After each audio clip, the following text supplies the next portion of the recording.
Hello दोस्तों, नमस्कार, सत श्री अकाल, आदाब, जोहार। तो आज के इस वीडियो में हम जानेंगे झारखंड के सभी जिलों के तमाम छोटी बड़ी खबरों को। अगर अभी तक आपने इस चैनल को सब्सक्राइब नहीं किए हैं तो कर लीजिए हर रोज झारखंड की तमाम छोटी बड़ी खबरों को जानने के लिए। तो चलिए नजर डालते हैं आज के खबरों पर। झारखंड में नियुक्ति का खुलेगा पिटारा, महिलाओं को मिलेगा आरक्षण, राज्यपाल के अभिभाषण में घोषणाओं की बहार। विधानसभा के विशेष सत्र के तीसरे दिन राज्यपाल संतोष कुमार गंगवार ने अपने अभिभाषण के जरिए राज्य सरकार की ओर से कई बड़ी घोषणाएं की हैं। साथ ही उन्होंने इस बात पर भी जोर दिया कि केंद्र और राज्य के परस्पर सहयोग से ही राज्य की जनता का चहुमुखी विकास संभव है।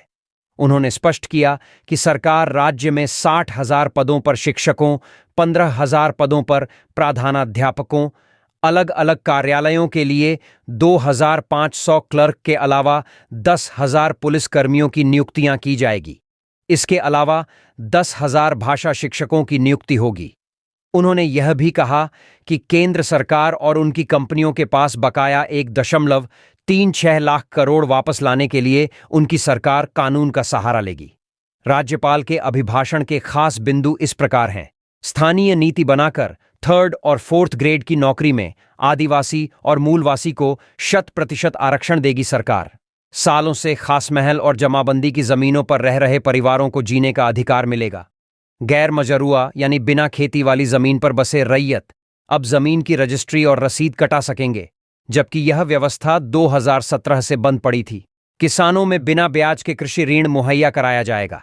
राज्य सरकार की सभी नियुक्तियों में महिलाओं के लिए 33% पद आरक्षित किए जाएंगे। राज्य में प्रखंड स्तर पर सीएम स्कूल ऑफ एक्सीलेंस की स्थापना होगी। राज्य के सभी प्रखंड में डिग्री कॉलेज और हर अनुमंडल में पॉलिटेक्निक कॉलेज की स्थापना होगी। 10वीं कक्षा के विद्यार्थियों को गुरुजी स्टूडेंट क्रेडिट कार्ड योजना से जोड़ा जाएगा। इसके तहत 15 लाख रुपए का शिक्षा ऋण मुहैया कराया जाएगा।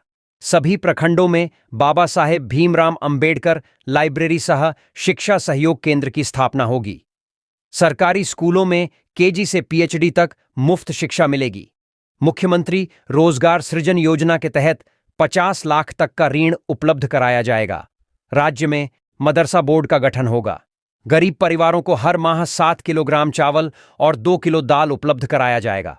अबुआ आवास योजना के तहत 25 लाख से अधिक गरीब परिवारों को 3 कमरे का आवास उपलब्ध कराया जाएगा। रांची और अन्य शहरों में पूर्व में बनाए गए घरों के नक्शों का नियमितीकरण किया जाएगा। वन विभाग के तहत इको टूरिज्म डेवलपमेंट कारपोरेशन बनाया जाएगा। राज्य कर्मियों के पुरानी पेंशन को सुरक्षित रखते हुए उनके एनपीएस खाते में जमा राशि को केंद्र सरकार से वापस लाने के लिए कदम उठाए जाएंगे। राज्य में एक स्पोर्ट्स यूनिवर्सिटी की स्थापना होगी। इसके बाद राज्यपाल संतोष कुमार गंगवार ने कहा कि सरकार संघीय ढांचे की स्वस्थ परंपरा को आगे बढ़ाने का काम करेगी। उन्होंने कहा कि इस सदन में अनुभवी और नए सदस्यों का समागम हुआ है। सबको मिलकर जनादेश का सम्मान करते हुए जन भावनाओं और जनाकांक्षाओं के अनुरूप कार्य करना है। सीएम हेमंत ने अटल बिहारी वाजपेयी और निर्मल महतो को जयंती पर किया याद। मुख्यमंत्री हेमंत सोरेन ने देश के पूर्व पीएम अटल बिहारी वाजपेयी और शहीद निर्मल महतो जी को 25 दिसंबर को उनके जयंती पर उन्हें याद किया। हेमंत सोरेन ने अपने सोशल मीडिया प्लेटफॉर्म पर पोस्ट शेयर कर कहा कि देश के पूर्व प्रधानमंत्री भारत रत्न स्वर्गीय अटल बिहारी वाजपेयी की जयंती पर शत शत नमन। वहीं दूसरे पोस्ट में सीएम ने लिखा कि झारखंड की क्रांतिकारी भूमि के वीर सपूत, महान आंदोलनकारी वीर शहीद निर्मल महतो की जयंती पर शत शत नमन। बताते चलें कि झारखंड मुक्ति मोर्चा के 2 बार केंद्रीय अध्यक्ष रहे और आजसू के संस्थापक अमर शहीद निर्मल महतो जी का 25 दिसंबर को जयंती था। झारखंड के सिंहभूम जिले के उल्यान गांव में 25 दिसंबर 1950 ईस्वी को उनका जन्म हुआ। निर्मल महतो की जयंती पर रांची के जेल चौक पर सुबह से ही निर्मल महतो की प्रतिमा पर माल्यार्पण करने के लिए आजसू और झारखंड मुक्ति मोर्चा के नेता पहुंच रहे थे। 26 और 27 को कोहरा और धुंध का साया, 28-29 को बारिश की संभावना। झारखंड में मौसम एक बार फिर करवट लेगा। मौसम विभाग के अनुसार 26 और 27 दिसंबर को सुबह हल्के दर्जे का धुंध और कोहरा छाया रहेगा। वहीं पिछले 24 घंटे के दौरान मौसम शुष्क रहा। राज्य के कई इलाकों में कोहरा भी छाया रहा। मौसम विभाग के अनुसार अगले 4 दिनों तक न्यूनतम तापमान में बदलाव की संभावना नहीं है। इसके बाद तापमान में 2 से 3 डिग्री सेल्सियस तक गिरावट की संभावना जताई गई है। पिछले 24 घंटे में उच्चतम तापमान पलामू में 27.6 डिग्री सेल्सियस और न्यूनतम तापमान देवघर में 10.1 डिग्री सेल्सियस दर्ज किया गया। मौसम विभाग के अनुसार 28 और 29 दिसंबर को बारिश की संभावना जताई गई है। 28 को गढ़वा, पलामू, चतरा, लातेहार, लोहरदगा, हजारीबाग, कोडरमा, गिरिडीह, गुमला और सिमडेगा में बारिश की संभावना जताई गई है। वहीं 29 दिसंबर को गुमला, खूंटी, सिमडेगा, पश्चिमी सिंहभूम में बारिश की संभावना जताई गई है। स्पेशल सेक्रेटरी रैंक में प्रोन्नत हुए 13 आईएएस। राज्य सरकार ने 13 आईएएस अफसरों को नए साल का तोहफा दिया है। इन अफसरों को स्पेशल सेक्रेटरी रैंक में प्रोन्नति दी गई है। प्रोन्नति पाने वाले अफसरों में रविशंकर शुक्ला, नेहा अरोड़ा, संदीप सिंह, संजीव कुमार बेसरा, अजय नाथ झा, अक्षय कुमार सिंह, मनमोहन प्रसाद, कुमुद सहाय, रवि रंजन, शशि भूषण मेहरा, प्रदीप तिग्गा, पूनम प्रभावती और मनोहर मरांडी शामिल हैं। कार्मिक ने इसका आदेश जारी कर दिया। झारखंड में होगा निवेश और औद्योगिक विकास, राज्य में ही मिलेगा मजदूरों को। झारखंड के मजदूरों को अब राज्य में ही काम मिलेगा और अब उन्हें पलायन नहीं करना पड़ेगा, क्योंकि राज्य सरकार इस दिशा में ठोस पहल कर रही है। यह बातें झारखंड सरकार के उद्योग, कौशल विकास एवं श्रम मंत्री संजय प्रसाद यादव ने आदित्यपुर में आयोजित राज्यत के अभिनंदन समारोह के मौके पर कही। झारखंड सरकार के मंत्री संजय प्रसाद यादव पूर्व निर्धारित कार्यक्रम के तहत बुधवार को आदित्यपुर जयप्रकाश उद्यान में आयोजित राज्यत के अभिनंदन समारोह में शामिल होने पहुंचे थे, जहां राज्यत प्रदेश महासचिव पुरेंद्र नारायण सिंह के नेतृत्व में उनका जोरदार अभिनंदन किया गया। कार्यक्रम में बिहार की राजद नेत्री सीमा पासवान भी शामिल हुईं। कार्यक्रम स्थल पहुंचने से पूर्व मंत्री संजय प्रसाद यादव और सीमा पासवान ने आदित्यपुर की सड़कों पर रोड शो करते हुए आम लोगों का अभिवादन किया। अभिनंदन कार्यक्रम में पहुंचे मंत्री संजय प्रसाद यादव को स्थानीय लोगों ने ज्ञापन सौंपा, जिसमें बंद औद्योगिक इकाई टायो रोल्स को खुलवाने, आवास बोर्ड मकान के मालिकाना हक समेत कई सामाजिक और जनहित से जुड़ी मांगें रखी गईं। मंत्री संजय प्रसाद यादव ने इंडिया गठबंधन की मजबूती को लेकर कहा कि गठबंधन का निर्णय सभी दलों की सहमति से लिया जाता है। उन्होंने बताया कि गठबंधन के तहत सीटों का बंटवारा उस पार्टी को दिया जाता है जो उस क्षेत्र में मजबूत हैं। झारखंड में कांग्रेस को सीटें दी गईं, जिससे स्पष्ट होता है कि सभी दल एकजुट होकर काम कर रहे हैं। उन्होंने लालू प्रसाद यादव की भूमिका की सराहना करते हुए कहा कि उन्होंने जेल में रहते हुए भी गठबंधन को मजबूती दी और झारखंड में सरकार बनवाई। इस दौरान मंत्री ने गठबंधन की नीतियों को आगे बढ़ाने की प्रतिबद्धता दोहराई। मंत्री ने झारखंड के औद्योगिक विकास और मजदूरों की स्थिति सुधारने पर जोर दिया। उन्होंने कहा कि आदित्यपुर में उद्योगों को बढ़ावा देने के लिए सड़क, पानी और बिजली जैसी बुनियादी सुविधाओं का विकास प्राथमिकता में है। उन्होंने कहा कि बगैर बुनियादी सुविधाओं के निवेश संभव नहीं है। मंत्री संजय प्रसाद यादव ने पलायन रोकने और स्थानीय मजदूरों को रोजगार प्रदान करने पर भी जोर दिया। उन्होंने कहा कि झारखंड में बड़े उद्योगों की स्थापना से मजदूरों को राज्य छोड़ने की जरूरत नहीं पड़ेगी। मंत्री संजय प्रसाद यादव ने मुख्यमंत्री हेमंत सोरेन की नीतियों की तारीफ करते हुए कहा कि मुख्यमंत्री का बड़ा दिल है और उनकी दूरदर्शी सोच झारखंड को नई ऊंचाइयों पर ले जा रही है। उनके नेतृत्व में जनहित के कार्यों में कोई समझौता नहीं किया जा रहा है। मंत्री ने बताया कि औद्योगिक क्षेत्रों के विकास के लिए लगातार समीक्षा की जा रही है। उन्होंने कहा कि झारखंड में विदेशी निवेशकों को आकर्षित करने के लिए बुनियादी ढांचे को मजबूत किया जा रहा है। उन्होंने कहा कि यदि हम सही दिशा में काम करें तो झारखंड निवेश का प्रमुख केंद्र बन सकता है। संजय प्रसाद यादव ने अपने 32 वर्षों के प्रशासनिक अनुभव का जिक्र करते हुए कहा कि वह झारखंड के विकास के लिए पूरी तरह प्रतिबद्ध हैं। चौकीदार बहाली में अनियमितता के खिलाफ प्रदर्शन कर रहे अभ्यर्थियों को पुलिस ने जबरन हटाया। हिरासत में लिए गए कई प्रदर्शनकारी। गोड्डा जिले में चौकीदार बहाली में अनियमितता के खिलाफ प्रदर्शन कर रहे अभ्यर्थियों को गोड्डा पुलिस ने जबरन धरना स्थल से हटा दिया। मालूम हो कि ये छात्र पिछले एक सप्ताह से अनिश्चितकालीन भूख हड़ताल पर थे। अभ्यर्थियों की मांग थी कि गोड्डा में चौकीदार बहाली में बड़े पैमाने पर अनियमितता हुई है। साथ ही आरोप लगाया कि यह बहाली स्थानीय स्तर पर होनी थी, जबकि पहले एडमिट कार्ड राज्य से बाहर के लोगों को जारी कर दिया गया और फिर रिजल्ट में भी उन्हें शामिल कर लिया गया। अभ्यर्थियों का कहना था कि नियमानुसार स्थानीय बीट के अंदर के लोगों की बहाली होनी है, जबकि घोषित रिजल्ट में उससे बाहर के लोग शामिल हैं। हालांकि अनशनकारी को जूस पिलाकर उनकी भूख हड़ताल तोड़वाई गई। साथ ही प्रशासन ने लिखित आश्वासन दिया कि कमेटी बनाकर जांच कराई जाएगी, जिसमें अभ्यर्थियों के प्रतिनिधि भी शामिल होंगे। साथ ही सभी अभ्यर्थियों का रिजल्ट भी जारी किया जाएगा।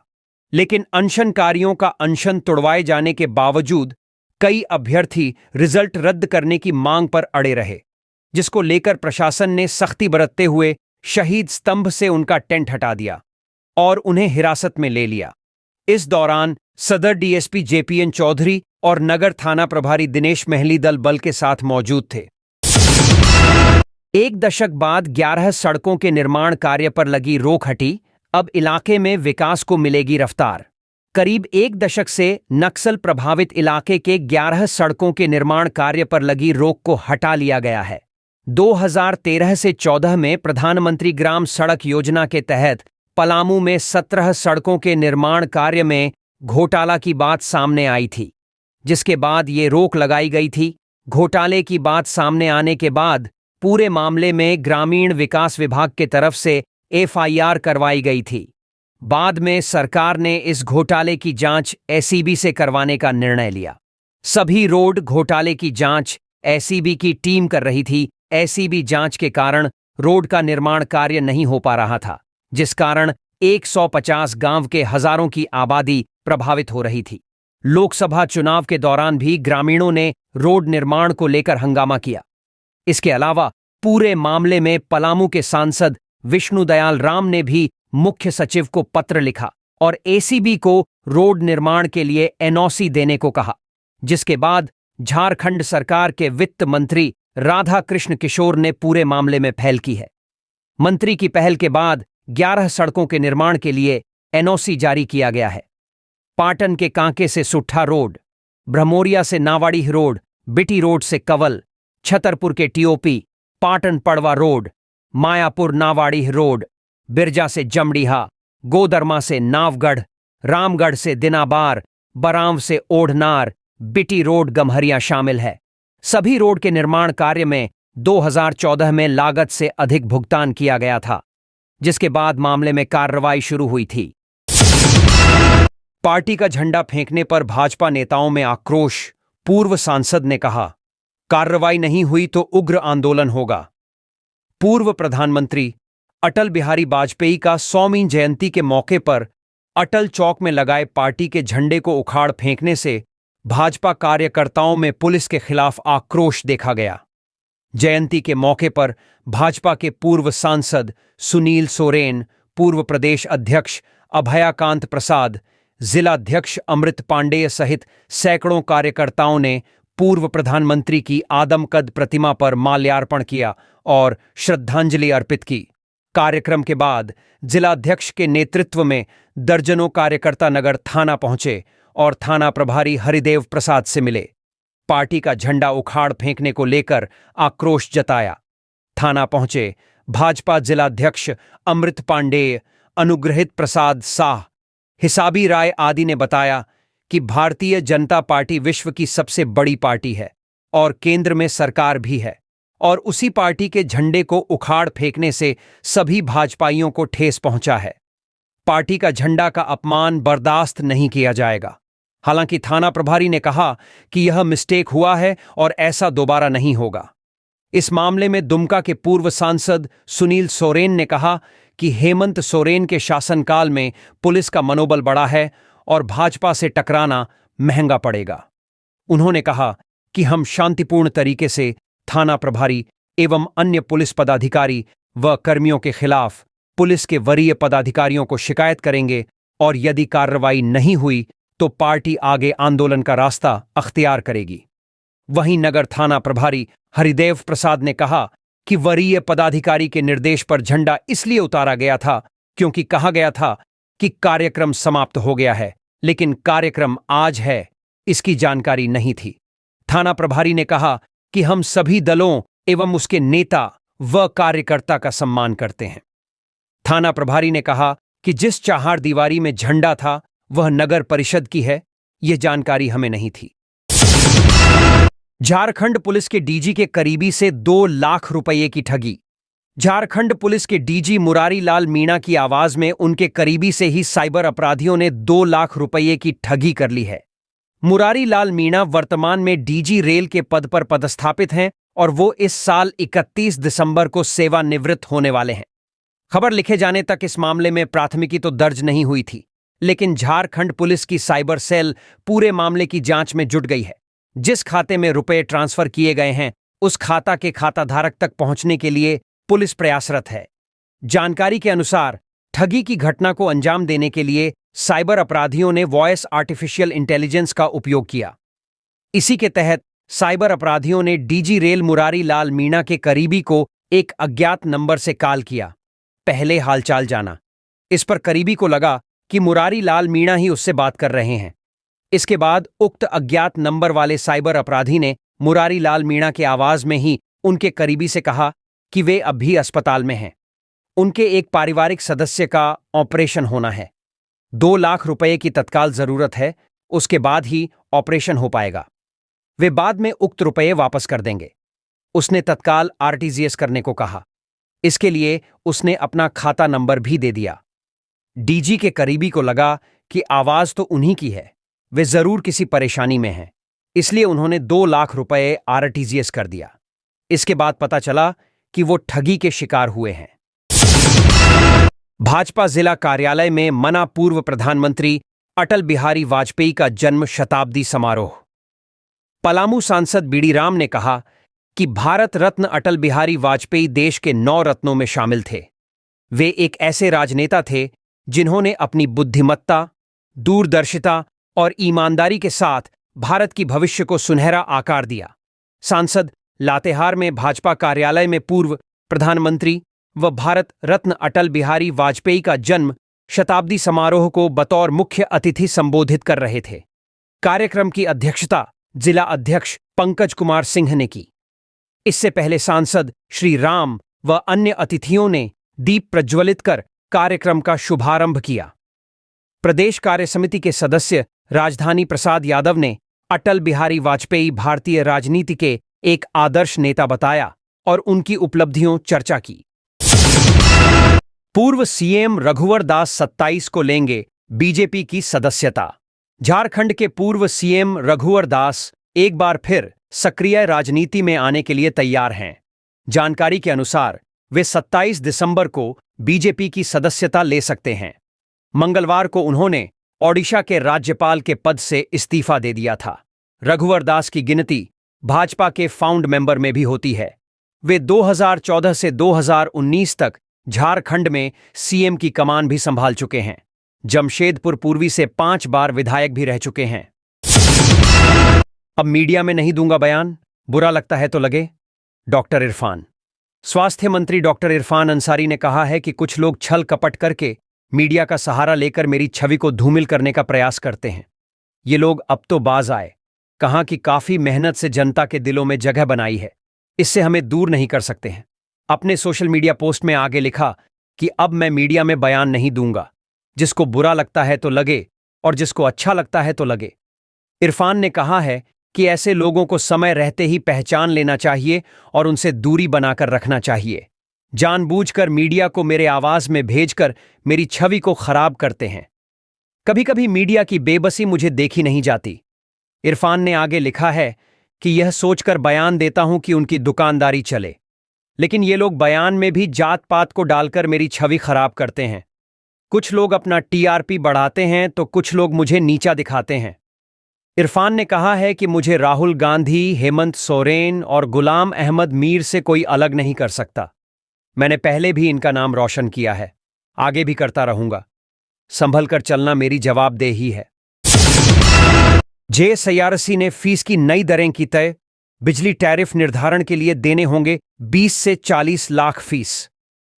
झारखंड राज्य विद्युत नियामक आयोग यानी जेएसआईआरसी ने टैरिफ निर्धारण, आवेदन शुल्क, लाइसेंस में संशोधन सहित अन्य मामलों के लिए फीस की नई दरें तय की है। आयोग के अनुसार बिजली वितरण से जुड़े लाइसेंसी कंपनियों को टैरिफ निर्धारण के लिए न्यूनतम 20 लाख से अधिकतम 40 लाख रुपए देने होंगे। वहीं विवादों के निपटारे के लिए 2 लाख लगेंगे।